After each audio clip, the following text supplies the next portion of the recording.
उद्धव पचारे प्रभु आपण परा कहिसंती मु आपनकर अत्यंत प्रिय आपण जुआड़े जीवे मु सियाड़े जीवी मते टिके सांगरे नै कि जांतु भगवान कहले उद्धव रे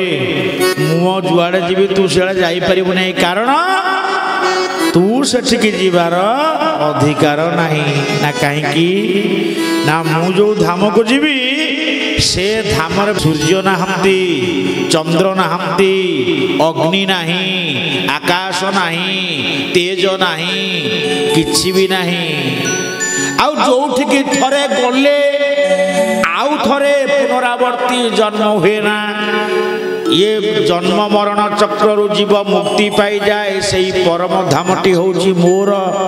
सेठी केमिति जीवु कहले प्रभु मु आपन को छाड़ी रही परिबि नाही मु तो पाए एक नुआ अवतार नेबी कहले मुटे ग्रंथ भितर रही से ग्रंथटर नाम कोन श्रीमद् भागवत